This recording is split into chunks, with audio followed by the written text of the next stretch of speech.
السلام علیکم ورحمۃ اللہ وبرکاتہ۔ الحمد للہ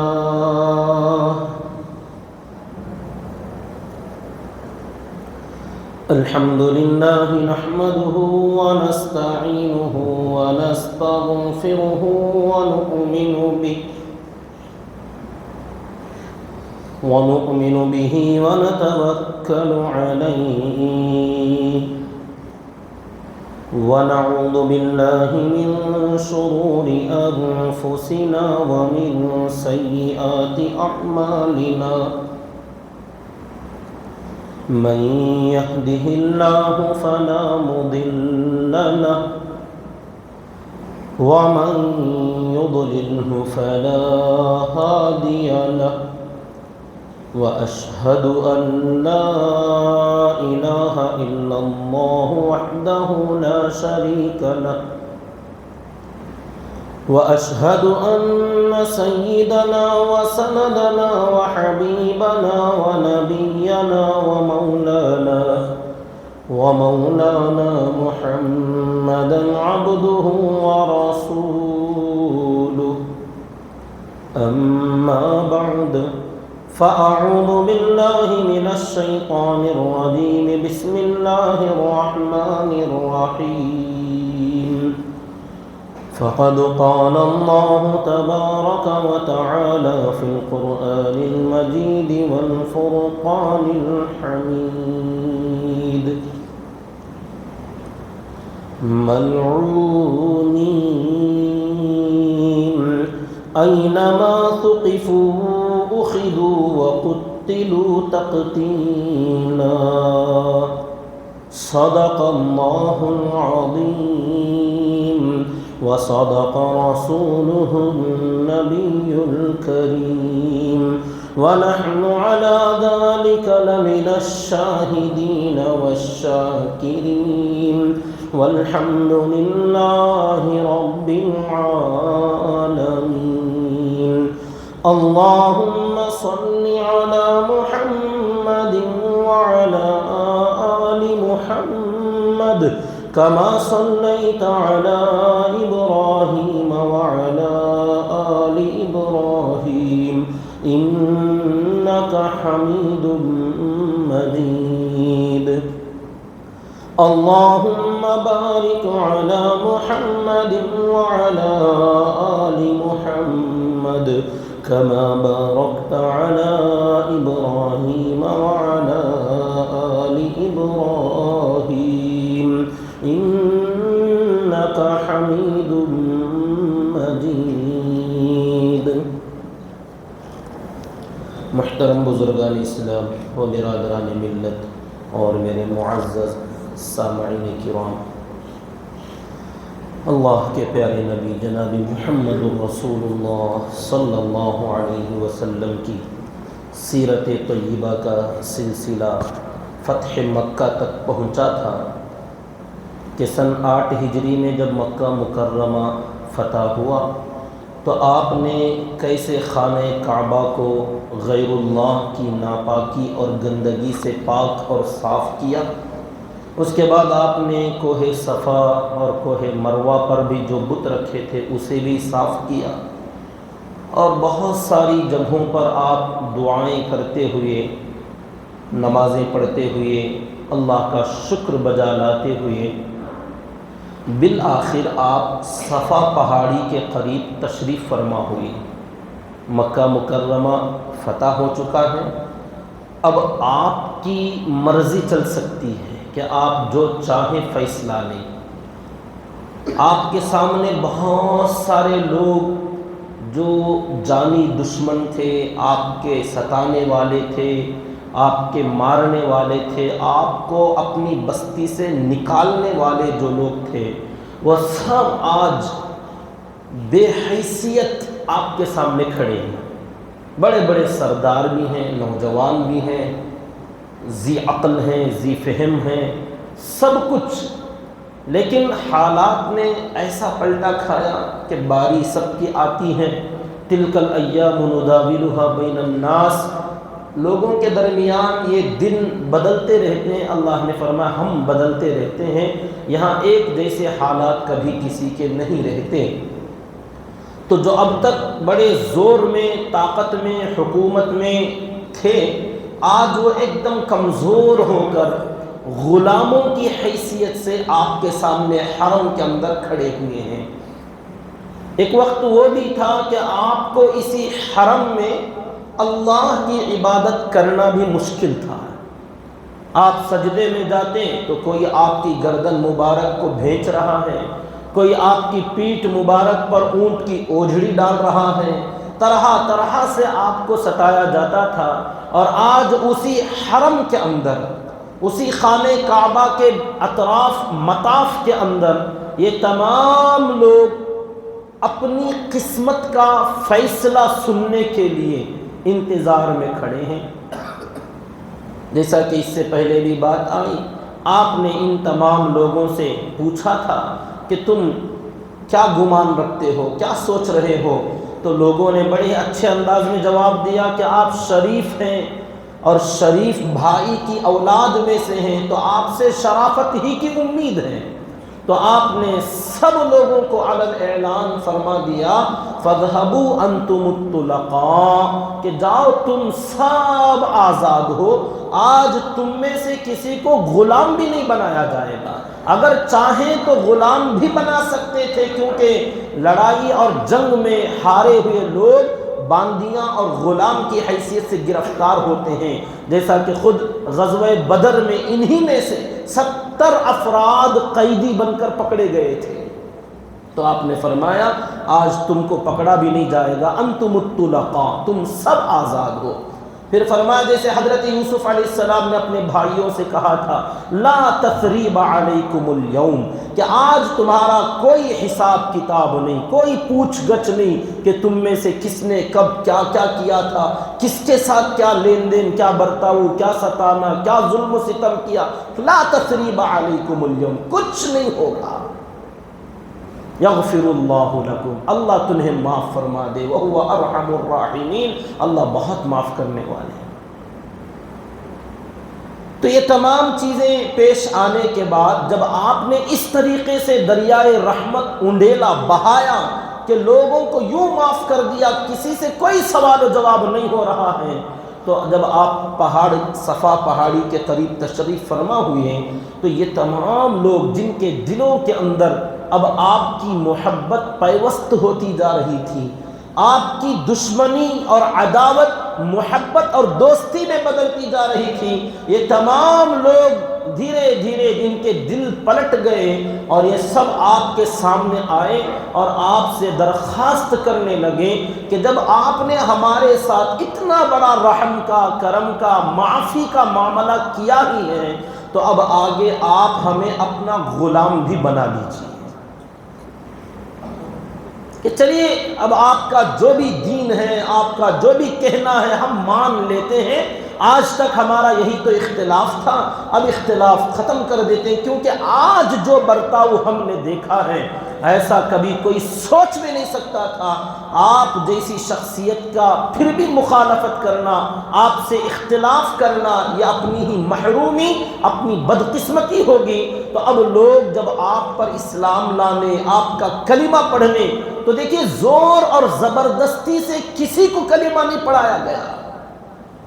زبردستی سے اگر کبھی کسی کو پڑھایا جا سکتا تھا تو مکے کے ان مشرکین کو شرط رکھی جا سکتی تھی کہ تم اپنی جان کی بخشی چاہتے ہو تو کلمہ پڑھ لو، اگر جان بچانا چاہتے ہو تو ہمارے بن جاؤ ورنہ مار دیے جاؤ گے۔ لیکن قربان جائیے، لا اکراہ فی الدین، اللہ تعالی نے فرمایا ہے دین میں داخل کرنے کے سلسلے میں کبھی کسی پر کوئی زبردستی نہ کرنا، نہ باپ اپنی اولاد پر زبردستی کرے گا، نہ شوہر اپنی بیوی پر، نہ اولاد اپنے ماں باپ پر، نہ بھائی بہنوں اور بھائیوں پر، کوئی کسی پر کسی کو زبردستی دین میں داخل کر ہی نہیں سکتا۔ اور اگر کوئی ایسا زبردستی آ بھی جائے تو شریعت اسے قبول نہیں کرتی۔ اللہ کا دین بڑا غیرت والا ہے، اللہ بڑے غیرت والے ہیں کہ یہاں جو آئے گا اپنی مرضی سے آئے، اپنی پسند سے آئے، اس کی خوبیاں اور اچھائیاں دیکھ کر آدمی تحقیق کر کے اسلام کو پڑھ کر سمجھ کر اپنی خوشی سے آئے، کیونکہ ایمان اور اسلام جو ہوتا ہے وہ یہاں دل کے اندر ہوتا ہے، زبان پر نہیں۔ اور جو زبردستی آئے گا وہ زبانی طور پر کہے گا لیکن دل اس کا انکار کر رہا ہوگا، تو ایمان تو ہوتا ہی دل میں ہے۔ تو اللہ تعالیٰ نے اس کی جڑ اور بنیاد ہی چھپا کر رکھی جو کسی کو نظر نہیں آتی، صرف خالق کائنات کے علاوہ۔ تو وہ شرط لگاتا ہے کہ یہاں رضا ہو تو ہم پسند کریں گے، اور اگر یہاں کچھ کھوٹ ہے، تم لاکھ اپنی زبانوں سے کلمہ پڑھ لو، مسلمان ہونے کا اعلان کر لو، لیکن دنیا تمہیں مسلمان سمجھے تو سمجھے، لیکن اللہ فرماتے ہیں ہماری نگاہ میں تم غیر ہی ہو۔ تو آج جو لوگوں کے اندر اس طریقے سے یہ غلط انفارمیشن دی جاتی ہے، لوگوں کو غلط پہلایا جاتا ہے کہ تلوار کی زور پر، لڑائی جھگڑوں کے بنیاد پر لوگوں کو زبردستی کنورٹ کیا گیا، لوگوں نے دین اسلام کو پڑھا نہیں ہے، ہمارے نبی پاک صلی اللہ علیہ وسلم کی زندگی کو انہوں نے دیکھا اور سنا نہیں ہے، غیر تو غیر خود اپنوں کو پتہ نہیں ہے۔ تو قریش مکے کے یہ نامور سب سے زیادہ جو کٹر دشمن تھے، آج کے دن خوشی خوشی اللہ کے نبی صلی اللہ علیہ وسلم کے سامنے حاضر ہوئے، جبکہ آقا نے فرمایا تھا جاؤ تم سب آزاد ہو، کوئی حساب کتابوں نہیں، کوئی پوچھ گچھ نہیں، کوئی سوال جواب نہیں، جا سکتے تھے۔ بہت سارے لوگ آئے، ہاں جن کو جانا تھا وہ چلے بھی گئے، یہ تفصیل بھی آگے آئے گی۔ بہت سارے لوگ جن کو جانا تھا ابھی بھی ان کے مقدر میں اسلام نہیں تھا، یا کچھ اور دنوں کے بعد اسلام میں آنے والے تھے، تو ایسے کچھ لوگ مکہ چھوڑ کر بھاگ نکلے۔ اب جن لوگوں کو اللہ تعالیٰ نے ہدایت اور توفیق دی، یہ سب آئے تو آپ نے مردوں سے بیعت لی۔ حضور اکرم صلی اللہ علیہ وسلم جب بھی کسی کو کلمہ پڑھاتے تو بیعت کراتے، اپنے ہاتھ پر ہاتھ رکھ کر وعدہ کرنا، اس کو بیعت کہتے ہیں۔ بیعت جو آج کل بھی لوگ کرتے ہیں یہ کوئی الگ نہیں ہے، یہ اللہ کے نبی صلی اللہ علیہ وسلم ہی کا ایک طریقہ ہے، لیکن اس میں کیا ہوتا ہے کہ کسی کو یہ نہیں کہا جاتا کہ آپ ہمارے ہاتھ میں اپنا ہاتھ دے دو ہم تمہیں جنت میں پہنچا دیں گے، جنت تمہارے نام کی ہم بک کر دیں گے، یہ دھوکہ ہے، سراسر دھوکہ ہے۔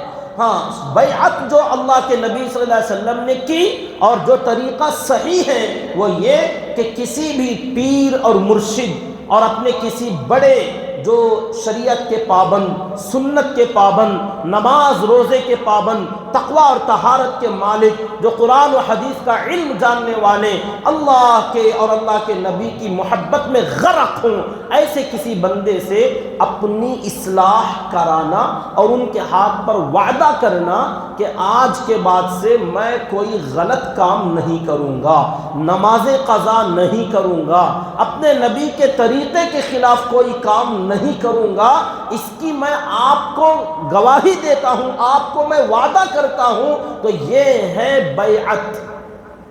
کسی کے ہاتھ میں ہاتھ رکھ کر وعدہ کرنا کہ نمازیں نہیں چھوڑوں گا، شریعت کے خلاف کام نہیں کروں گا، تقوی اور طہارت والی زندگی گزاروں گا، ہاں اگر کبھی کچھ غلطی ہو جائے تو پھر آپ کے پاس آؤں گا اور آپ سے اپنی ان کمی کوتاہیوں کی اصلاح کراؤں گا کہ میں کرنا چاہتا تھا کچھ غلطی ہو گئی، پھر کوئی گناہ کر بیٹھا، میں توبہ کرتا ہوں، پھر سے اسے تجدید توبہ کرنا۔ تو یہ ہے پیر اور مرشد کا تعلق اپنے مریدین کے ساتھ، یہ ہے اصل میں بیعت۔ اللہ کے نبی صلی اللہ علیہ وسلم صحابہ کرام سے بیعت کراتے تھے کہ پہلے تو گواہی دو کہ اللہ ایک ہے، اس کے سوا کوئی عبادت کے لائق نہیں، تم اللہ کے ساتھ کبھی کسی کو شریک نہیں کرو گے۔ وہ کہتے ہیں ہاں ہم کبھی کسی کو شریک نہیں کریں گے، میری اطاعت ہر حال میں کرو گے، ہاں آپ کی اطاعت ہر حال میں کریں گے۔ دین کی خدمت کے لیے جہاد فی سبیل اللہ کرو گے؟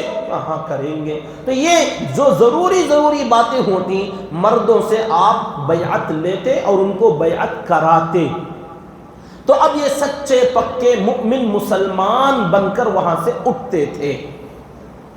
وہی سلسلہ دنیا میں اب تک بھی چل رہا ہے اور قیامت تک بھی چلتا رہے گا۔ یہ ورجنل اور اصلی بیعت ہے۔ ہر چیز کی جو نقل آتی ہیں ڈپلیکیٹ مارکیٹ میں آ جاتی ہیں، تو اس بیعت کی بھی ڈپلیکیٹ دنیا کے اندر چلتی ہیں۔ وہ یہ کہ آپ ہمارے ہاتھ پہ ہاتھ رکھیے، بیعت کیجئے اور آپ ہمیں کچھ تحفہ دے دیجئے، ہدیہ دے دیجئے، یا آپ ہمارے غلام بن جائیے، ہمیں دعوتیں کھلائیے اور آپ کو کچھ کرنے کی ضرورت نہیں، جنت ہم دلا دیں گے۔ یہ ڈپلیکیٹ بیعت ہے، یہ دھوکہ ہے۔ یہ نبی پاک صلی اللہ علیہ وسلم نے کبھی کسی آدمی سے اس طریقے کا وعدہ نبی نے نہیں کیا ہے۔ تو آج کل کے لوگوں کو کیا مجال، کیا ان کی حیثیت، کیا ان کی اوقات کہ لوگوں سے اعمال چھڑا دیں۔ ہاں، عمل کرنے کی بیعت کراؤ کہ نماز کی پابندی کرو گے، آج کے بعد سے سنتوں کی پابندی کرو گے، یہ بیعت کراؤ۔ بہرحال جب عورتیں آئیں، بہت ساری عورتوں کی بھی جماعت تھی، وہ بھی آئیں، تو آپ صلی اللہ علیہ وسلم نے کسی بھی عورت سے سب سے بیعت تو کیا، آپ نے سب کو بیعت دی، لیکن ہاتھ کسی عورت سے آپ نے نہیں ملایا۔ مردوں کو ہاتھ میں ہاتھ ڈال کر بیعت کراتے، عورتیں جب آئیں تو آپ اپنی چادر کا ایک کونا پکڑتے اور وہ چادر آگے بڑھاتے، عورتوں سے کہتے اس چادر کو پکڑ لو۔ انہوں نے اب چادر کو پکڑا ہے تو آپ ان سے کچھ اور مزید باتوں پر بیعت کراتے، جسے بیعت النساء کہا جاتا ہے، عورتوں کی بیعت۔ انشاءاللہ یہ تفصیل اگلا جمعہ عرض کروں گا کہ وہ کیا ہے اس کے اندر اور کون عورتیں آئیں، کس کا کیا واقعہ پیش آیا انشاءاللہ تعالی۔ تو عورتوں کی بیعت کا کبھی آپ نے رومال پکڑا دیا، اور اگر کبھی رومال نہیں ملا تو آپ کوئی برتن پانی کا منگواتے، پیالہ وغیرہ جس کے اندر پانی ڈالتے، آپ اس کے اندر اپنا ہاتھ رکھ کر نکالتے، پھر عورتوں کے سامنے حاضر کیا جاتا اور کہتے کہ جو جو بیعت کرنا چاہتی ہیں تم بھی اپنا ہاتھ اس کے اندر ڈال کر نکال لو۔ تو جہاں نبی پاک صلی اللہ علیہ وسلم کا ہاتھ مبارک لگا ہے، اس پانی میں تمام عورتیں اپنا ہاتھ ڈالتی۔ اب یہ ایک بیعت کا طریقہ، اور آپ فرماتے کہ چلو وعدہ کرو ایک اللہ پر ایمان لاتی ہو، اس کے ساتھ شرک نہیں کرو گی، فلاں فلاں لمبی تفصیل ہے اس کی، مستقل قرآن مجید کی آیت ہے۔ عورتوں سے مردوں سے زیادہ باتوں میں بیعت لی گئی۔ تو اس طریقے سے عورتوں سے، اچھا یہیں سے شاید وہ پیالے کا، آج کل لوگوں کے اندر یہ بھی پیالہ پلانا، اللہ کے نبی صلی اللہ علیہ وسلم ہاتھ ڈال کر پانی میں نکالتے، ہو سکتا بعد میں وہ بچا ہوا پانی، صحابہ کرام تو آقا کی تھوک پر بھی مرتے تھے، ایک ایک قطرہ پانی مل جاتا تو چہرے پر مل لیتے، پی لیتے، تو اس پیالے کو بھی لوگوں نے پی لیا ہو، تو شاید لوگوں نے پیالہ پلانا، یہ بھی ایک سسٹم ہے، رواج ہے دنیا میں، شاید یہیں سے اس کو بھی لے لیا ہے۔ تو اس طریقے سے جو عام مرد اور عورتیں تھیں، ان سب سے آپ نے بیعت لی اور ان کو بیعت دی اور کلمہ پڑھایا، اور ایمان اور اسلام میں جن جن کو داخل ہونا تھا اپنی مرضی سے ان کو داخل کرایا، کلمہ پڑھایا۔ اب اس کے بعد خصوصی جو مجمع تھا چلا گیا، دھیرے دھیرے اب یہ سلسلہ شروع ہوا، جس کو آنا تھا ایک کے بعد ایک کوئی آ رہے ہیں، انفرادی بھی آ رہے ہیں، دو تین آ رہے ہیں، اور یہ سلسلہ ہر دن کا اب چل رہا ہے۔ سیدنا ابو بکر صدیق رضی اللہ تعالی عنہ ان تمام حالات سے فارغ ہونے کے بعد اپنے والد کے گھر گئے، جس کو انہوں نے ہجرت کے وقت میں چھوڑ دیا تھا، اس گھر میں گئے اور اپنے والد حضرت ابو قحافہ، جو اس وقت تک ابھی یہ بھی جو ہے غیر مسلم تھے، کافر تھے، ان کے پاس گئے۔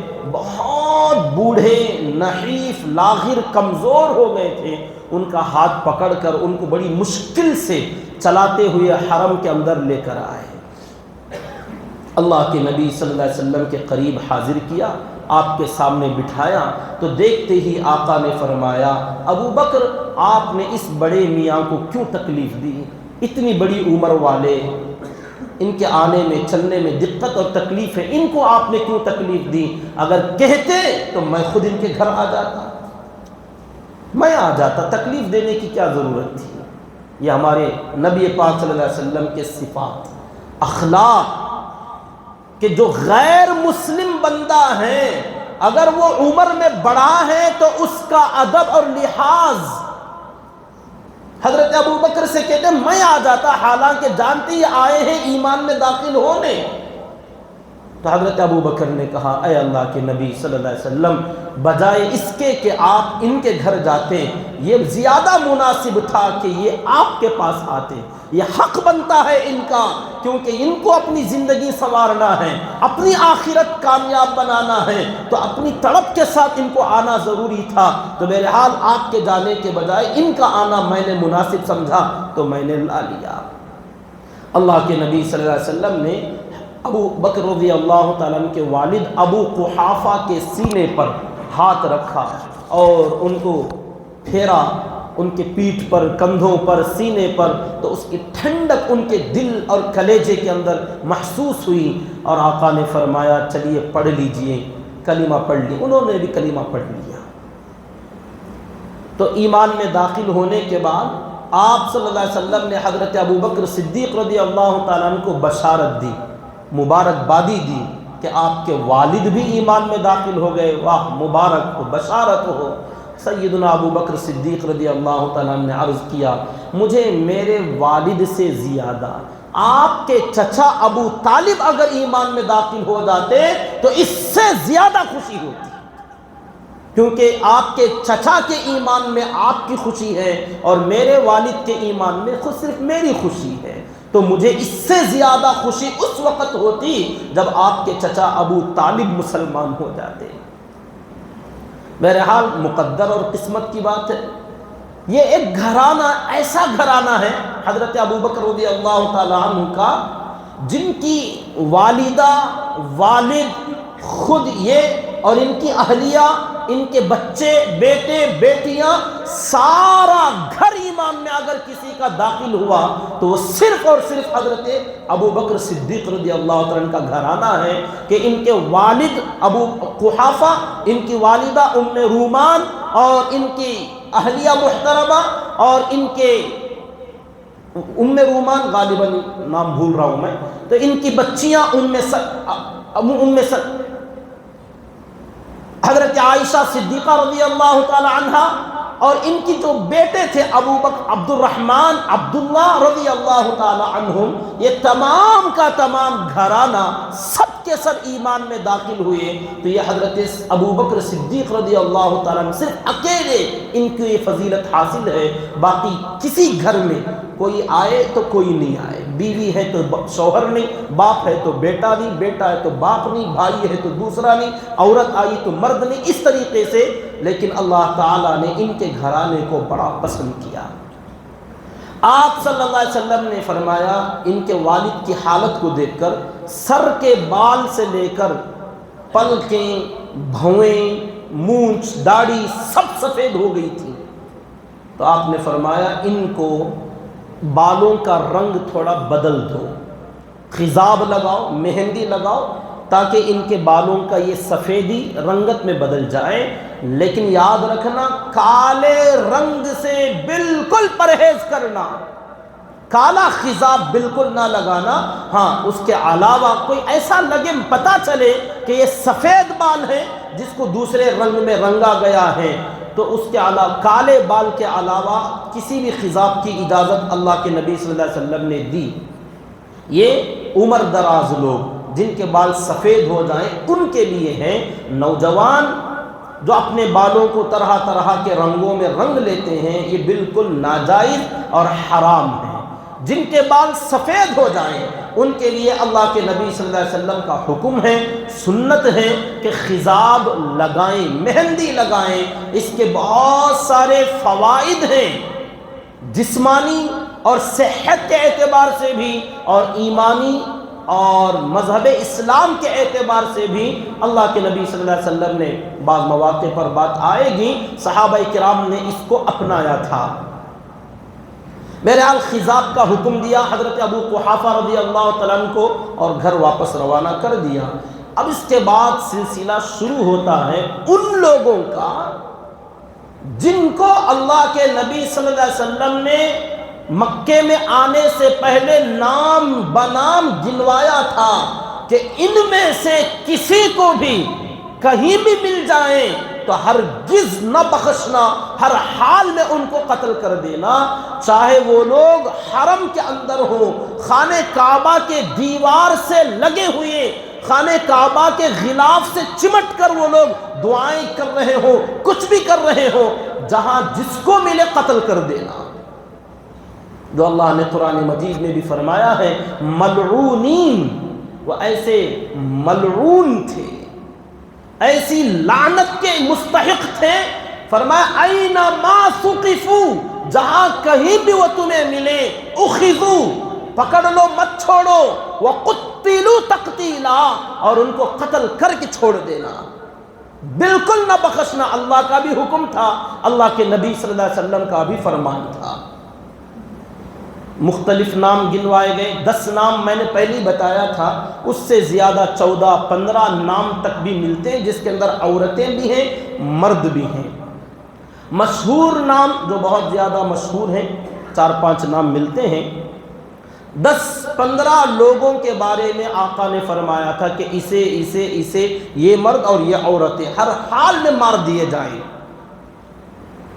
ان کا کیا بنا؟ ان میں سے کچھ لوگ بھاگ کر چلے گئے، کچھ لوگ مکے ہی کے اندر تھے، اس میں سے 2-4 افراد مارے گئے جیسا کہ حکم تھا، اور 2-4 مارے جانے والے تھے مگر بچ گئے۔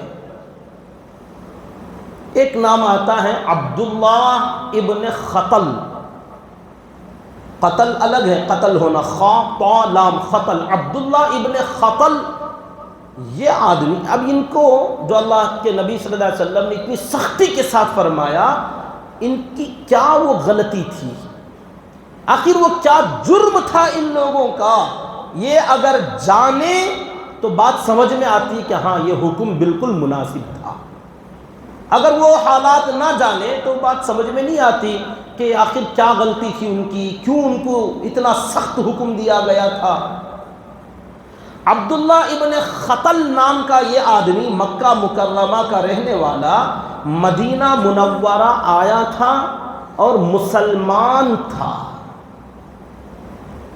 ایمان میں داخل ہوا، صحابہ کرام کے ساتھ میں تھا۔ ہو سکتا تھا عبداللہ ابن خطل رضی اللہ تعالی عنہ کہا جاتا اسے، مگر اسلام میں داخل ہونے کے بعد اللہ کے نبی صلی اللہ علیہ وسلم نے اسے ایک ذمہ داری بھی دی، لوگوں سے جو مالدار لوگ ہیں ان سے صدقات وصول کرنا، زکوٰۃ کلیکٹ کر کے لانے کی ذمہ داری آپ نے عبداللہ ابن خطل کو دی تھی۔ کتنا بڑا آدمی تھا، کتنا قریب تھا رہا ہوگا۔ ایک جگہ آپ نے ان کو بھیجا کہ جاؤ فلاں علاقے کی صدقات اور زکوٰۃ وصول کر کے لاؤ، تو اس کے ساتھ اس کا ایک خادم غلام تھا جس کے ساتھ میں وہ سفر میں جا رہا تھا کسی علاقے کی طرف۔ ایک جگہ پہنچنے کے بعد اس نے اپنے نوکر سے، غلام سے کہا کہ کھانا بنانا، بکرا ذبح کر کے کھانا تیار کرنا، میں تھوڑی دیر آرام کر کے اٹھتا ہوں۔ سو گیا، جب اٹھا تو غلام پتہ نہیں کیا ہوا تھا بیچارہ، وہ بھی سو گیا تھا اور کھانا تیار نہیں ہوا تھا۔ اب اس کو اتنا غصہ آیا کہ کھانا بنانے کے بجائے یہ خود بھی مزے سے سو رہا ہے، تو اس کو پکڑا اور مارا، اتنا مارا کہ غصے کی حالت میں مارتے مارتے غلام کا قتل ہی کر دیا۔ غلام تو تھا وہ، اب کوئی پوچھنے والا بھی نہیں، لیکن اسلام میں داخل ہونے کے بعد ایک مسلمان آدمی اس طریقے سے جرم کرے تو اس کی بھی پکڑ ہوگی۔ تو یہ ڈر گیا کہ اب اگر میں مدینہ جاؤں تو یہ محمد صلی اللہ علیہ وسلم اس کا بدلہ لیں گے اور مجھے قتل کر دیں گے، تو اس نے وہیں سے مکہ مکرمہ واپس جانے کا ارادہ کیا، اور جو صدقے کے زکوٰۃ کے جانور تھے، اونٹ تھے، وہ سب اپنے ساتھ لے لیا اور سیدھا مکہ چلا گیا، اور دین اسلام کو اس نے چھوڑ دیا. اسے کہتے ہیں مرتد ہونا. اسلام میں داخل ہو کر پھر اسلام سے نکل جانا اسے مرتد کہتے ہیں.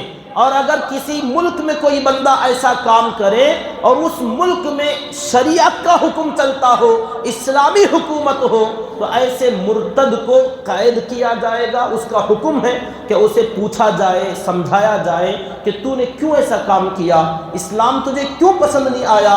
اگر 3-4 دن اس کے رکھ کر سمجھایا جائے، پھر اگر بات سمجھ میں آ جاتی ہے تو سچی پکی توبہ کرائی جائے گی. اور اگر پھر بھی وہ نہیں مانتا تو اس کو شریعت کی عدالت میں فیصلہ کر کے اس کو قتل کیا جائے گا.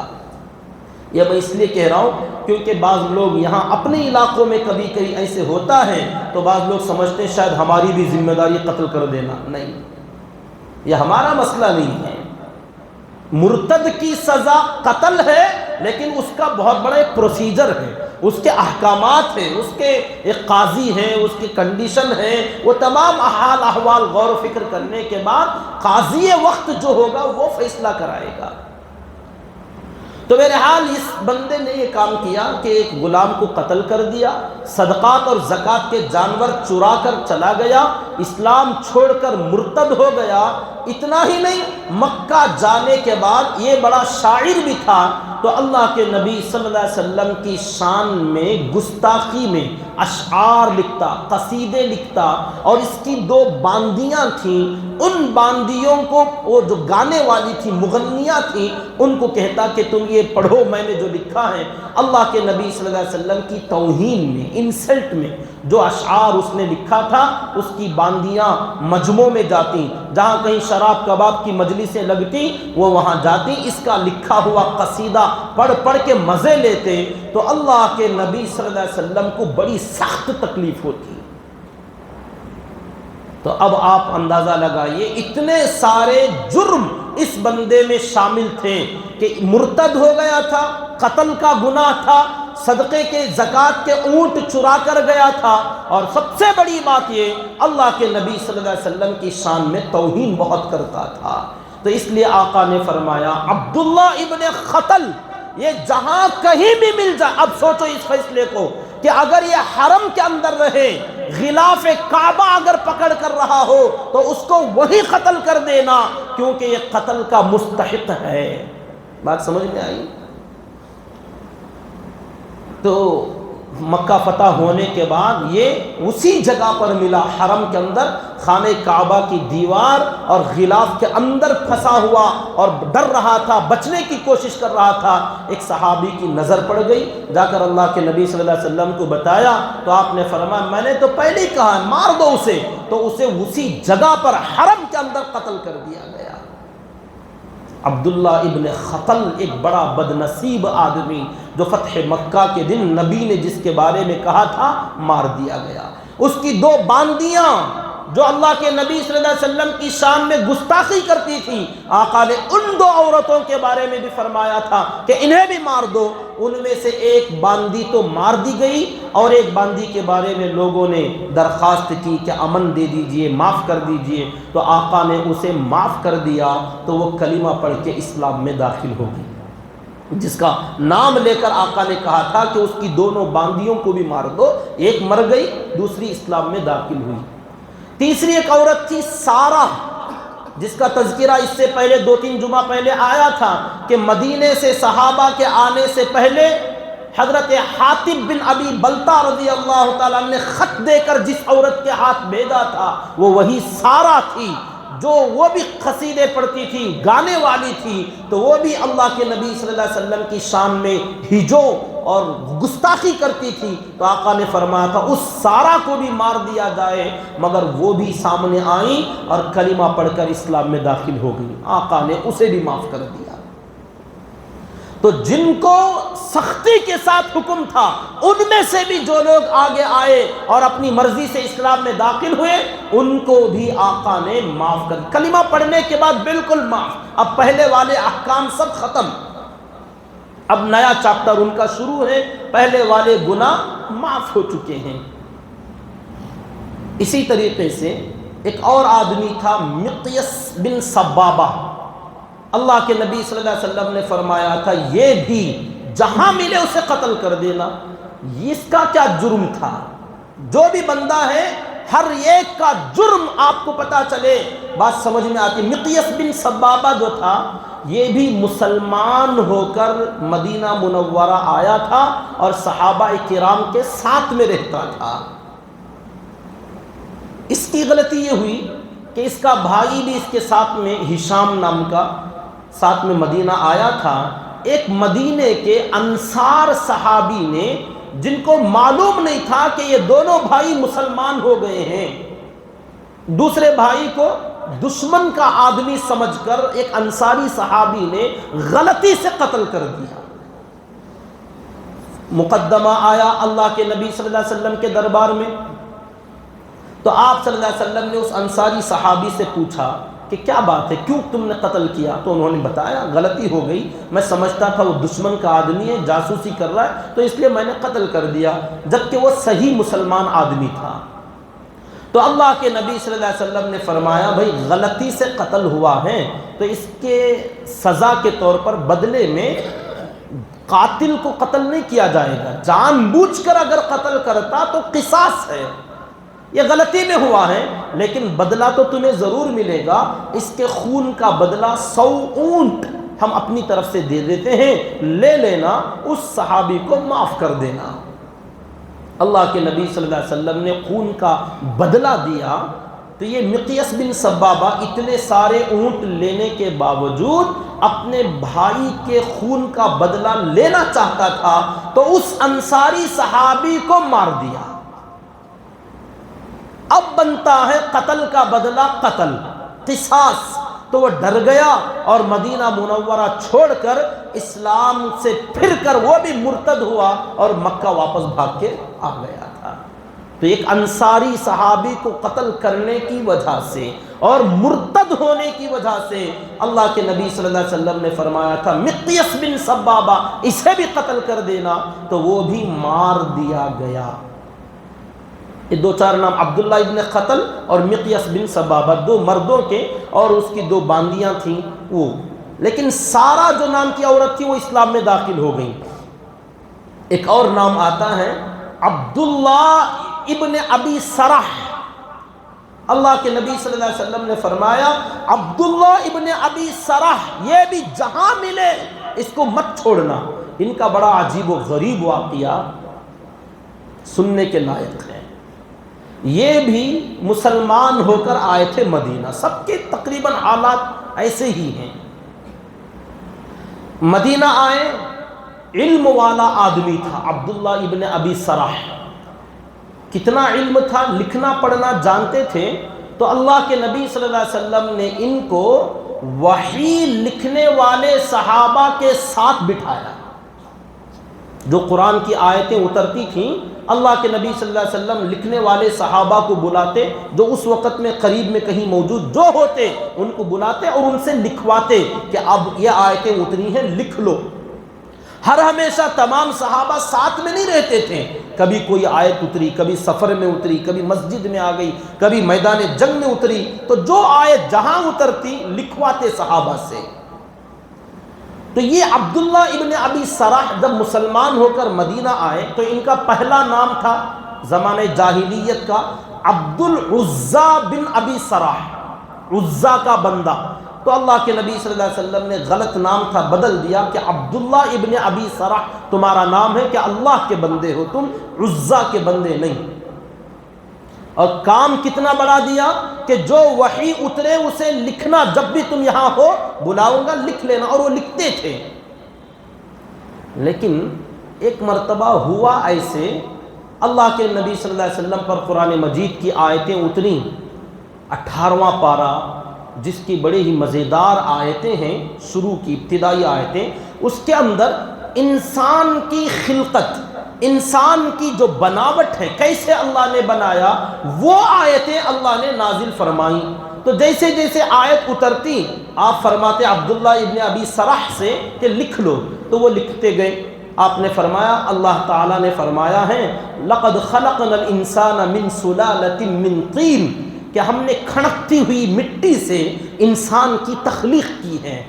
اب وہ عربی جاننے والے لوگ ہیں، ترجمہ زیادہ کرنے کی ضرورت نہیں پڑتی، جہاں مشکل ہوتا وہاں کچھ ٹرانسلیشن کرنا پڑتا، ورنہ تو ترجمہ ان کو سمجھ میں آتا تھا۔ تو آپ نے فرمایا اللہ کا حکم ہے، اللہ فرما رہے وَلَقَدْ خَلَقْنَا الْإِنسَانَ مِنْ سُلَالَةٍ مِنْ طِينٍ، کہ انسان کو ہم نے کھڑکتی ہوئی مٹی سے پیدا کیا ہے۔ ثُمَّ جَعَلْنَاهُ نُطْفَةً فِي قَرَارٍ مَكِينٍ ثُمَّ خَلَقْنَا النُّطْفَةَ عَلَقَةً فَخَلَقْنَا الْعَلَقَةَ مُضْغَةً فَخَلَقْنَا الْمُضْغَةَ عِظَامًا فَكَسَوْنَا الْعِظَامَ لَحْمًا ثُمَّ أَنشَأْنَاهُ خَلْقًا آخَرَ۔ یہ آیتیں بعد میں اتری کہ کھنکتی ہوئی مٹی سے ابتدا میں تو ہم نے پیدا کیا، پھر اس کو جو ہم نے طریقہ جس طریقے سے بنایا وہ یہ کہ ایک نطفہ، ثم جعلناہ، انسان کو ہم نے ایک نطفہ بنایا، فی قرار مکین، ایک تھیلی کے اندر ہم نے اس کو قرار دیا، ماں کے رحم میں ہم نے اس کو ٹھہرایا گندے پانی کے نطفے کو۔ ثم خلقنا النطفة علقہ، پھر ہم نے اسی منی کے قطرے نطفے کو ہم نے اسے علقہ بنایا، خون کا دلہ بنایا۔ ثم خلقنا فخلقنا العلقة مضغہ، پھر اس خون کے لوتھڑے کو ہم نے گوشت کا ٹکڑا بنا دیا۔ فخلقنا المضغة عظاما، پھر ہم نے اس گوشت کے ٹکڑے کے اندر ہڈیاں پیدا کر دیں۔ فَكَسَوْنَا الْعِظَامَ لَحْمًا، پھر ان ہڈیوں کے اوپر ہم نے گوشت کا ڈھانچہ چڑھا دیا۔ ثُمَّ أَنشَأْنَاهُ خَلْقًا آخَرَ، پھر اس مٹی سے نطفہ، نطفے سے علقہ، علقے سے مضغہ، اور اس مضغے میں جو ہڈیاں بنی ان ہڈیوں پر جو ہم نے گوشت چڑھایا، اسے ایک ہم نے الگ ہی ڈھانچے میں، الگ ہی شکل و صورت دے کر ہم نے انسان کو جنم دیا۔ یہ آیتیں آپ صحیح معنوں میں اگر ان کا ترجمہ غور کریں تو عربی ایک جاننے والا بندہ، آپ اپنی اردو میں اگر صحیح معنوں میں اس کو اتنی سیریسلی سمجھنے کی کوشش کر رہے ہو اور اللہ کی تخلیق پر آپ غور کر رہے ہو تو آٹومیٹکلی دل پکار اٹھتا ہے کہ واقعی رب نے بڑا بہترین بنایا ہے۔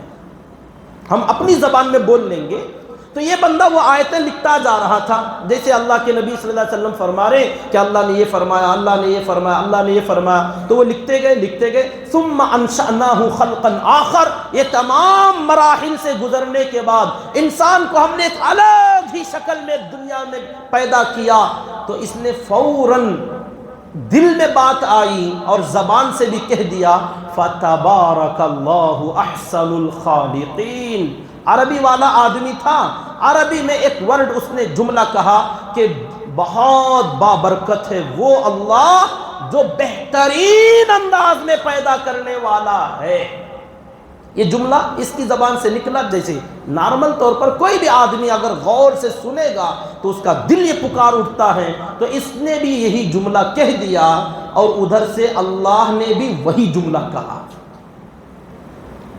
اب نبی نے فرمایا ہاں جو تم نے کہا اللہ بھی وہی فرما رہے، لکھ دو فتبارک اللہ احسن الخالقین، کہ اللہ جو بہترین پیدا کرنے والا ہے وہ بڑی بابرکت شخصیت ہے۔ اب یہ جملہ اترنا تھا، اس کے دل میں بات آئی، زبان سے نکلی، نبی نے تائید کی اور اس کو وحی بنا کر لکھ دیا گیا، تو اس کے دل میں بات آئی ارے جو میں سوچتا ہوں وہی یہ بھی بول رہے ہیں اور وہی اللہ بھی بول رہا ہے، تو میں بھی تو نبی ہی ہوں۔ ہوگی نا غلطی؟ کبھی کبھار کسی بندے سے کوئی اچھے کام کا ہو جانا مقبولیت کی علامت نہیں، دھوکہ مت کھانا۔ کبھی کبھار کوئی خیر کا جملہ زبان سے نکل جانا، کوئی اچھی بات کا کر دینا، کوئی اچھا کام کا کر دینا، دھوکہ مت کھانا کہ میرا بھی کچھ مقام ہے۔ کبھی کبھار ایرے غیرے سے بھی اچھا کام ہو جاتا ہے، ہاں جو ریگولر کرتا ہو، جو ہمیشہ کرتا وہ الگ بات ہے۔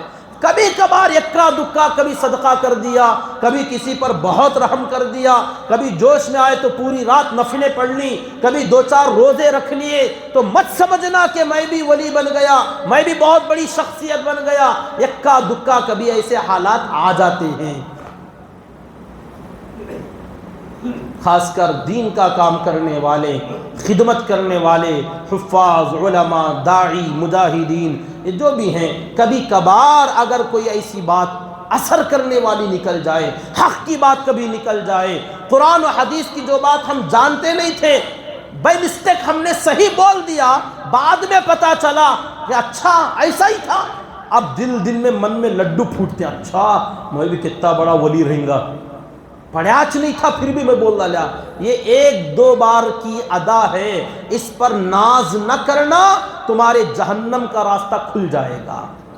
اسی لیے فرمایا کہ کوئی بھی آدمی قرآن مجید کی آیتوں کی تفسیر اپنی طرف سے بیان نہ کرے، اگر صحیح بھی بولا تب بھی گناہ ہوگا۔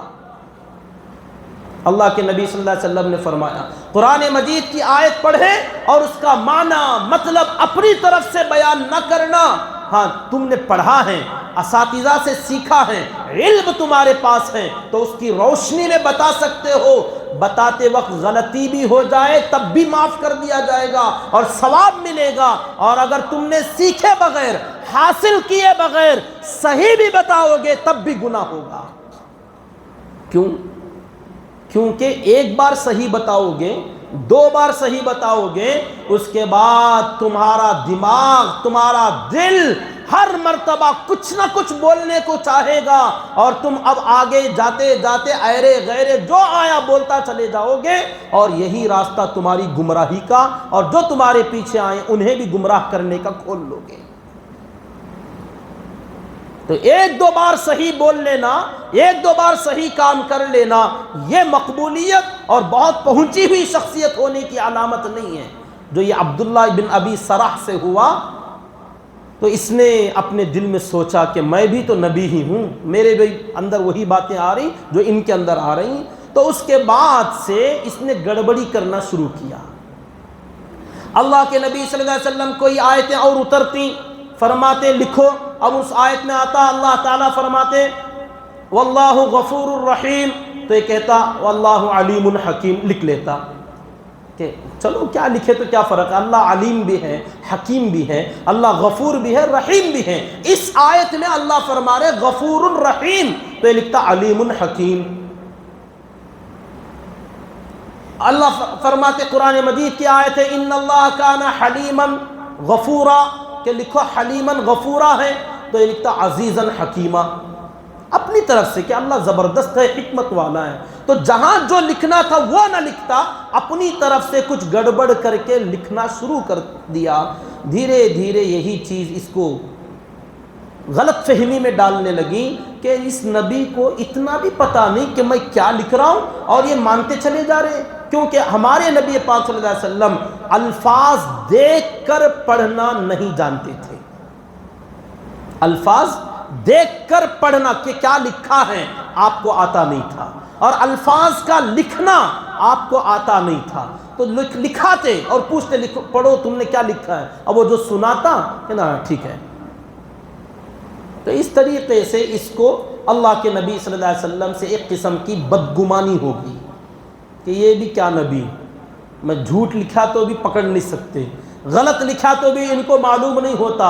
تو یہی چیز اس کو متنفر کر گئی، اور یہ بھی دین اسلام کو چھوڑ کر مکہ آ گیا، مرتد ہو گیا۔ عبداللہ ابن ابی سرح اسلام سے ہٹ جانے کے فیصلے بن گئے اس کے بارے میں۔ تو اللہ کے نبی صلی اللہ علیہ وسلم کا اب یہ فرمان سنیے کہ عبداللہ ابن ابی سرح جہاں ملے اس کو وہیں مار دینا، بالکل نہ چھوڑنا۔ مجھے سمجھ میں آئی غلطی کتنی بڑی تھی اس کی،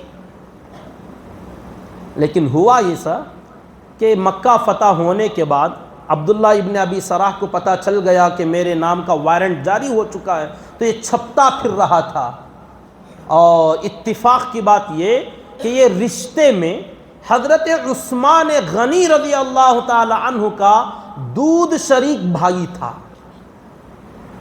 رشتہ حضرت عثمان رضی اللہ تعالی عنہ کا رضاعی بھائی تھا، دودھ شریک بھائی۔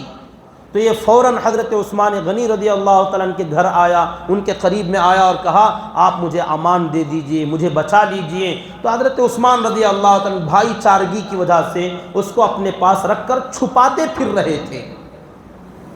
جب معاملہ تھوڑا ٹھنڈا ہوا، اللہ کے نبی صلی اللہ علیہ وسلم سب کو بیعت دے رہے ہیں، سب کو معاف کر رہے ہیں، تو حضرت عثمان رضی اللہ تعالیٰ عنہ اپنے ساتھ اس کو لے کر حرم میں آئے۔ نبی کا فرمان تھا جس کو جہاں ملے مار دو۔ اب صحابہ دیکھ رہے ہیں کہ عبداللہ ابن ابی سرح آ رہا ہے، صرف اس لیے خاموش تھے کہ ساتھ میں عثمان ہیں رضی اللہ تعالیٰ عنہ۔ قریب آئے، حضرت عثمان رضی اللہ تعالیٰ عنہ نے سلام کیا اور درخواست کی کہ اے نبی جی، یہ میرا بھائی عبداللہ ابن ابی سرح جس کے بارے میں آپ نے قتل کا حکم دیا ہے، معاف کر دیجئے، یہ بھی کلمہ پڑھنے والا ہے۔ آپ نے ادھر دیکھا اور چہرہ دوسری طرف موڑ لیا، لوگوں سے بات چیت کرنے لگے۔ تھوڑی دیر کے بعد حضرت عثمان پھر کہنے لگے اللہ کے نبی معاف کر دیجئے، کلمہ پڑھا دیجئے۔ آپ نے چہرہ موڑ لیا، 2-3 مرتبہ ایسا ہوا تو اس کے بعد آپ نے فرمایا آؤ بھائی عبداللہ ابن ابی سرح چلو بیعت کرو، کلمہ پڑھو۔ کلمہ پڑھ لیا، ایمان میں داخل ہو گئے، پھر سے نئے سے اسلام میں داخل ہوئے۔ عبداللہ ابن ابی سرح رضی اللہ تعالی عنہ وارضاہ بن گئے۔ ایسے بدترین جرم کرنے والے کو بھی نبی نے یوں معاف کر دیا۔ جب وہ کلمہ پڑھ لیے، بڑا عجیب سا چٹکلا ہوا۔ نبی نے صحابہ کرام سے فرمایا تم میں کوئی عقل مند آدمی نہیں بیٹھا ہے، تم میں کوئی عقل مند آدمی نہیں بیٹھا ہے۔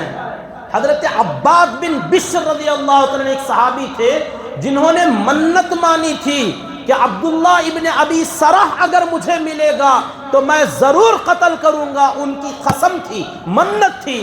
وہ بار بار اپنی تلوار پر مٹھی پر ہاتھ مضبوطی سے جما رہے تھے اور چاہ رہے تھے کہ عبداللہ ابن ابی سرح کو مار دوں، لیکن نہیں مارے۔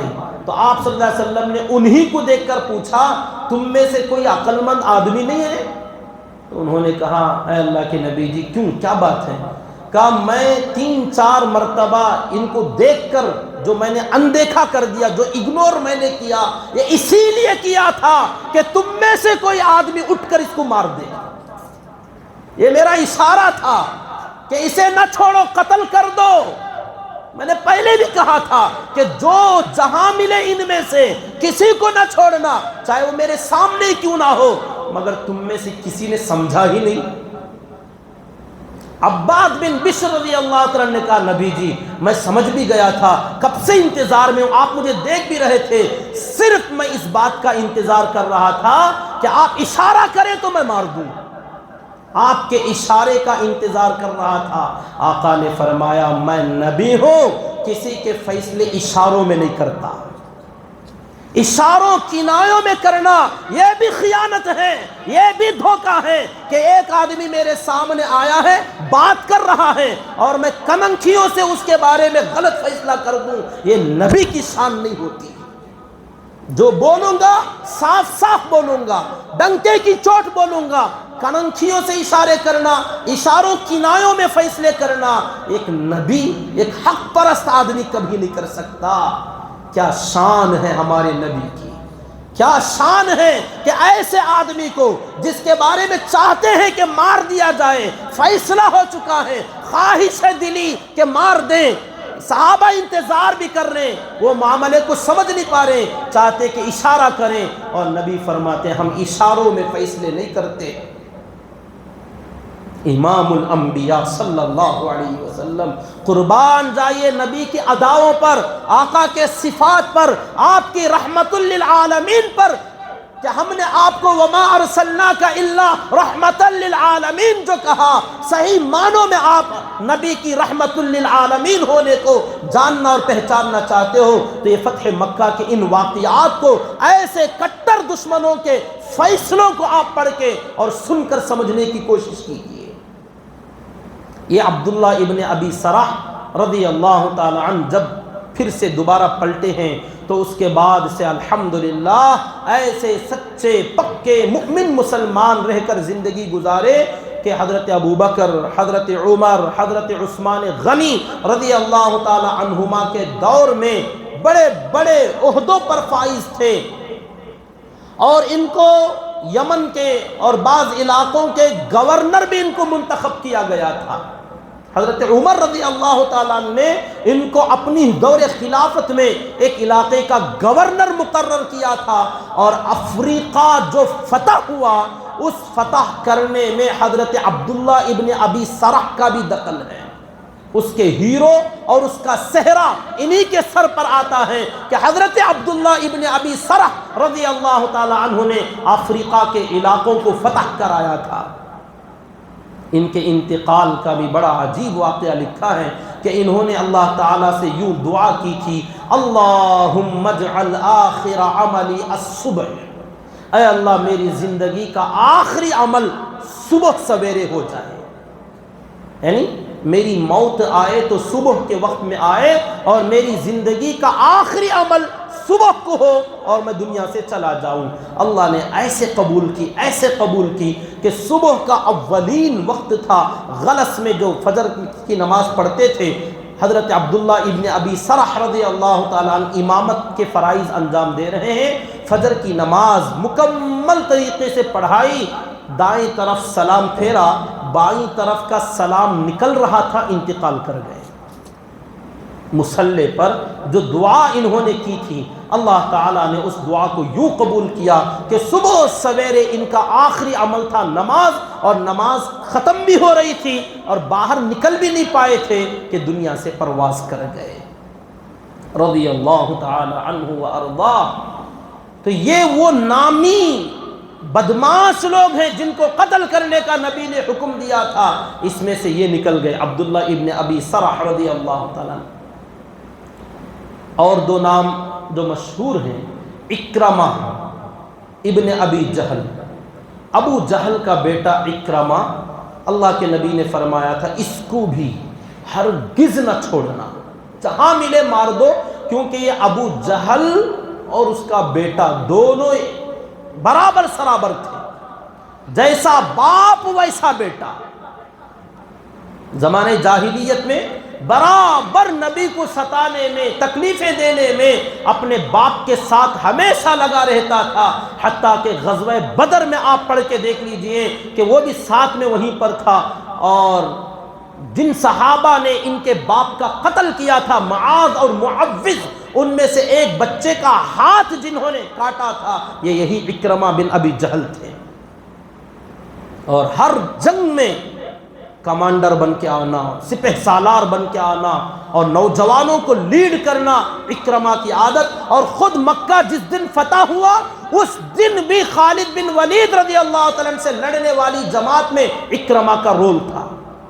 اور ایک صحابی کو جو شہید ہو گئے، ایک صحابی کو شہید کرنے میں انہی کا ہاتھ تھا کہ اکرمہ نے فتح مکہ کے دن بھی ایک صحابی کو شہید کر دیا۔ جب لوگوں نے بتایا اللہ کے نبی صلی اللہ علیہ وسلم کو کہ اکرمہ نے فلاں صحابی کو مار دیا، نبی نے بڑا عجیب جملہ فرمایا کہ قاتل اور مقتول دونوں جنتی ہیں، یعنی جس نے قتل کیا اکرمہ وہ بھی جنتی ہیں، اور جو صحابی قتل ہو گئے وہ بھی جنتی۔ صحابہ کو بات سمجھ بھی نہیں آئی کہ اکرمہ کیسے جنتی، جبکہ نبی کا فرمان ہے کہ اس کو جہاں ملے مار دو۔ اچھا ایک بات بتا دوں، صحابہ کے نام جہاں آتے ہیں میں درخواست کرتا ہوں رکھ لیا جائے، مگر یہ نام نہ رکھیں اکرمہ، اس کا معنی آتا گدھی، نام صحیح نہیں ہے، لیکن زمانے جاہلیت میں لوگ رکھتے تھے نام، جیسے جابر بن عبداللہ رضی اللہ تعالیٰ ایک صحابی ہیں، اس کا معنی تھا ظالم۔ اب کوئی آدمی یہ نام نہ رکھے، ہاں جو اچھے نام ہیں وہ رکھ لے، صحابہ کرام تو ہیں، ہاں اگر کوئی آدمی صحابہ کے نام پر نام رکھتا ہے وہ چل سکتا ہے، معنی کے حساب سے، جیسا کہ لوگ پوچھتے ہیں کہ اس نام کا معنی کیا، نام کا معنی کیا، ہم کوئی بھی نام بتاتے ہیں صحابہ کا نام ہے تو لوگ پوچھتے ہیں مطلب کیا۔ آپ کو اگر مطلب پہ جانا ہے تو پھر ناموں کو بہت زیادہ چن چھانٹ کے رکھنا پڑے گا، مطلب نہیں بلکہ صحابہ کا نام ہے، ہمیں صحابی سے عقیدت ہے تو اس بنیاد پر رکھ لیا تو پھر چل سکتا ہے۔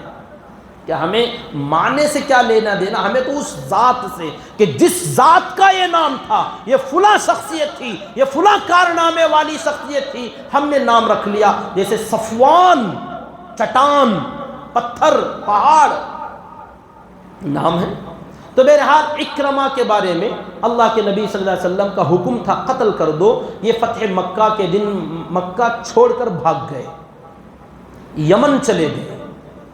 ان کی بیوی ام حکیم رضی اللہ تعالی عنہا یہ آئیں اور آ کر اللہ کے نبی صلی اللہ علیہ وسلم کے ساتھ جو عورتیں بیعت کر رہی تھیں انہوں نے بھی بیعت کیا اور کلمہ پڑھ کے اسلام میں داخل ہو گئی. ابو جہل کی بہو اکرمہ کی بیوی مسلمان، انہوں نے اپنے شوہر کے بارے میں درخواست کی کہ میرا شوہر ڈر کے بھاگ گیا ہے، اگر آپ اجازت دیں معاف کر دیں تو میں اس کو واپس لے آؤں. آپ نے فرمایا جاؤ میں نے معاف کر دیا. اکرمہ کو نبی نے کہا میں نے معاف کر، جاؤ بلا کے لاؤ. کہ وہ نہیں مانے گا، کوئی ثبوت کے طور پر کوئی نشانی دے دے. تو آپ نے اپنی پگڑی دی کہ دکھاؤ کہ میں نے معاف کر دیا. ان کی بیوی سفر کرتی ہوئی اپنے شوہر کی تلاش میں گئیں یمن کے علاقے میں، سمندر میں. ایک روایت میں آتا ہے کہ وہ کنارے پر ساحل سمندر کھڑے ہوئے تھے، انتظار تھا کہ کشتی میں سوار ہو کر کسی ملک میں چلے جائیں گے. ایک روایت میں ہے کہ وہ کشتی کے اندر سوار بھی ہو گئے تھے اور موجوں نے گھیر لیا، کشتی ٹوٹ کر غرقاب ہونے کے قریب تھی. لوگوں نے چیخنا چلانا شروع کیا تو اکرمہ نے بھی اپنے بتوں کو لات و عزا و حبل کو بلانا شروع کیا. تو کشتی والوں نے کہا اب کہاں کا لات، کہاں کا عزا، کہاں کا حبل، اب تو بس ایک خدا کو پکارو. تو انہوں نے کہا اگر آج مجھے اس ایک خدا نے بچا لیا تو میں ضرور اس خدا کے ماننے والوں میں شامل ہو جاؤں گا اور نبی کے پاس جاؤں گا، ان کے ہاتھ میں اپنا ہاتھ دے دوں گا. تو اللہ تعالیٰ نے انہیں ان موجوں سے بچا لیا. بیوی بھی وہیں آئیں اور آ کر کہا جلدی کرو، نبی نے تمہیں معافی کا اعلان کر دیا ہے. کہا میرے لیے؟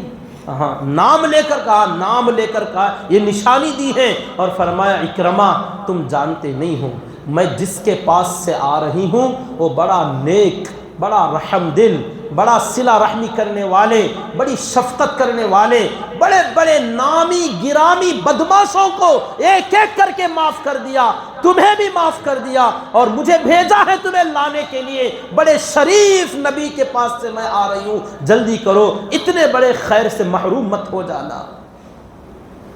تو اکرمہ کا دل بدل گیا اور مکہ مکرمہ کا سفر ہے. دوران سفر کئی دن کا راستہ تھا، اپنی بیوی سے ملاقات کرنا چاہا تو بیوی نے سختی سے منع کیا کہ ملاقات ممکن نہیں جب تک تم کلمہ نہیں پڑھ لو گے، کیونکہ تم کافر ہو اور میں مسلمان ہو چکی ہوں، ہمارا دین بدل گیا ہے، میں تمہیں بالکل اجازت نہیں دوں گی جب تک کہ تم کلمہ پڑھ کر اسلام میں داخل نہ ہو جاؤ. جب قریب مکے کے آنے لگے اللہ کے نبی صلی اللہ علیہ وسلم نے صحابہ کرام سے فرمایا دیکھیے انزل الناس منازلہم، لوگوں کو ان کا رتبہ، ان کا مقام دیا کرو، ہر آدمی کے ساتھ ایک جیسا برتاؤ نہ کرنا، یہ نبی کا فرمان ہے اور نبی نے کر کے بتایا ہے. صحابہ کرام سے فرمایا اکرمہ ابو جہل کا بیٹا تمہارے پاس آ رہا ہے، ایمان کی حالت میں آ رہا ہے، مسلمان ہو کر آ رہا ہے، خبردار جب وہ آ جائیں تو تم میں سے کوئی بھی آدمی اس کے باپ ابو جہل کو گالی نہیں دے گا. اللہ اکبر کبیرہ. ابو جہل کون تھا؟ کیا اس کی دشمنی تھی؟ کیا اس کی عداوت تھی؟ اور کتنا ہمارے نبی کو اس نے ستایا تھا. نبی نے فرمایا لا تسبوا اباہ، اکرمہ کے باپ ابو جہل کو تم گالی نہ دینا، فإن سب المیت یؤذی الحی، کیونکہ یاد رکھنا تم گالی مردے کو دو گے لیکن تکلیف زندے کو ہوگی. کیا پیاری بات، تم گالی مردے کو دو گے، فإن سب المیت، مرے ہوئے آدمی کو برا بھلا اس کے بارے میں غلط سلط اناپ شناپ بولو گے، وہ تو چلا گیا لیکن سنے گا کون؟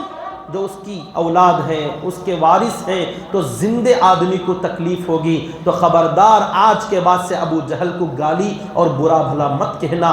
یہ ہمارے لیے نہیں ہے، وہ اس وقت میں صحابہ کے لیے وہ مسئلہ تھا، کیونکہ ابو جہل کے بیٹے، ان کی اولاد وہاں تھی، اب وہ بھی چلے گئے تو ابو جہل کو برا بھلا کہنے میں کوئی حرج نہیں ہے۔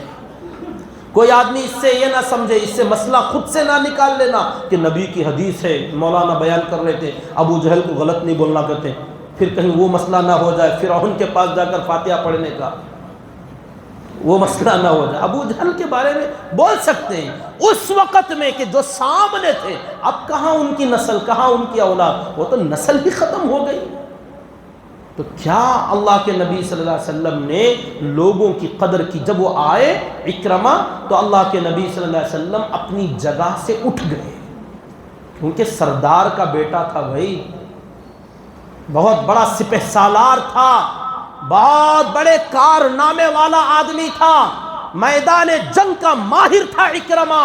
جب وہ آئے تو ان کے حیثیت کے حساب سے آقا اٹھ گئے اور چہل قدمی کرتے ہوئے آگے بڑھے اور شاباشی دیتے ہوئے معانقہ کیا، سینے سے چمٹایا ابو جہل کے بیٹے جنہوں نے ہر قدم پر نبی کو ستایا تھا، اور خود اکرمہ نے بھی ستایا تھا۔ ایسے دشمن کو نبی نے گلے سے لگایا اور مبارکبادی دی اور اپنی چادر نکال کر بچھا کر اس پر بٹھایا۔ کیا اعزاز، کیا اکرام کہ ہم اپنوں کا ویسا نہیں کرتے جیسا ہمارے نبی نے دشمنوں کا کیا۔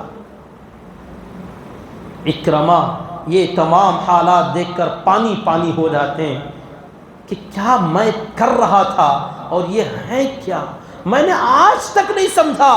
روتے ہوئے، آنسو بہاتے ہوئے قسمیں کھاتے ہیں اور وعدہ کرتے ہیں، نبی جی میں نے آپ کو بڑا ستایا، جہاں جہاں بھی میں نے آپ کو ستایا ان جگہوں پر جاؤں گا، آپ کی تعریف کروں گا، آپ کے دین کا نام روشن کروں گا، اور بہت سارے میدانوں میں میں نے آپ کا مقابلہ کیا، ان میدانوں میں جاؤں گا جہاں ضرورت پڑے دشمنوں کا مقابلہ کروں گا، اور جن بازاروں میں میں نے اپنے باپ کے ساتھ مل کر آپ کے خلاف کام کیا تھا، اب دین اسلام کی تبلیغ، ترویج و اشاعت کے لیے ان تمام میدانوں کا سفر کروں گا، اور میری زندگی میں میرے جسم کا آخری قطرہ تک اس دین کی اشاعت، اس دین کی حفاظت کے لیے قربان کر دوں گا۔ یہ جو قسمیں کھائیں، اس کے بعد انہوں نے جو کارنامے انجام دیے، ایک دو جمعہ نہیں، مستقل ان کی سیرت، ان کے ٹاپک پر بیان کرنے کی ضرورت ہے کہ حضرت اکرمہ بن ابی جہل رضی اللہ تعالی عنہ یہ جن میادین کے اندر گئے، جن جنگ کے میدانوں میں قدم رکھا، دشمنوں کے چھکے چھڑا دیے، قادسیہ کی جنگ میں گئے، یرموک کی جنگ میں گئے، اور جن علاقوں میں، اور خاص کر مسیلمہ کذاب جو جھوٹا نبی پیدا ہوا تھا ہمارے نبی کے انتقال کے بعد، حضرت ابوبکر صدیق رضی اللہ تعالیٰ نے جو جماعت روانہ کی مقابلے کے لیے، اس کے امیر خالد بن ولید تھے، لیکن اس کے اندر ایک کمانڈر حضرت اکرمہ بن ابو جہل رضی اللہ تعالیٰ عنہ بھی تھے۔ ہر میدان میں، اور بالآخر ان کی آخری زندگی، آخری عمر اور خون کا ان کا آخری قطرہ اللہ کے دین کی اشاعت اور حفاظت میں میدان جنگ کے اندر ہی شہادت کے طریقے پر پورا ہوا، رضی اللہ تعالی عنہ وارضاہ۔ ایسی باپ، ایسی نسل پیدا ہوتی ہے کہ باپ اس کیفیت کا، اس شکل کا، اس حالت کا، اس باپ کی اولاد ابو جہل کے پیٹ سے اکرمہ رضی اللہ تعالی عنہ، اور ان کے کارنامے انشاءاللہ کبھی موقع ملے آگے عرض کریں گے۔ بہرحال اکرمہ رضی اللہ تعالی جن کے بارے میں قتل کا آرڈر تھا، وہ بھی اسلام میں داخل ہو گئے۔ صفوان ابن امیہ ابن خلف کا بیٹا، ان کے بھی بارے میں وہی بات تھی، اگلا جمعہ انشاءاللہ اگر زندگی باقی رہی عرض کر لیں گے۔ اللہ تعالیٰ سے دعا کریں کہ اللہ رب العزت مجھے اور آپ کو ان حضرات صحابہ کرام کی اور اپنے نبی پاک صلی اللہ علیہ وسلم کی قربانیوں کو یاد رکھنے اور اس کی قدر کرنے کی توفیق نصیب فرمائے، اور ان تمام اللہ کے نیک بندوں کو پوری امت مسلمہ کی طرف سے جزائے خیر نصیب فرمائے، آمین۔ وآخر دعوانا ان الحمد للہ رب العالمین۔ ایک ضروری اعلان یہ ہے کہ آج بعد نماز مغرب فوراً مسجد یاسین کے پاس سداشیو نگر میں ایک جلسہ رکھا گیا ہے، جس کے اندر حضرت مولانا محمد پی ایم مزمل صاحب والا جاہی دامت برکاتہم تشریف لا رہے ہیں۔ حضرت کے آنے سے پہلے انشاءاللہ میرا بھی بیان ہوگا۔ آپ تمام حضرات سے گزارش ہے اپنے دوست و احباب کے ساتھ شرکت فرمائیں، جاتے ہوئے مسجد کے اخراجات کے لیے دل کھول کر تعاون کریں، جو حضرات سنت نہیں پڑھیں وہ سنت پڑھ لیجیے۔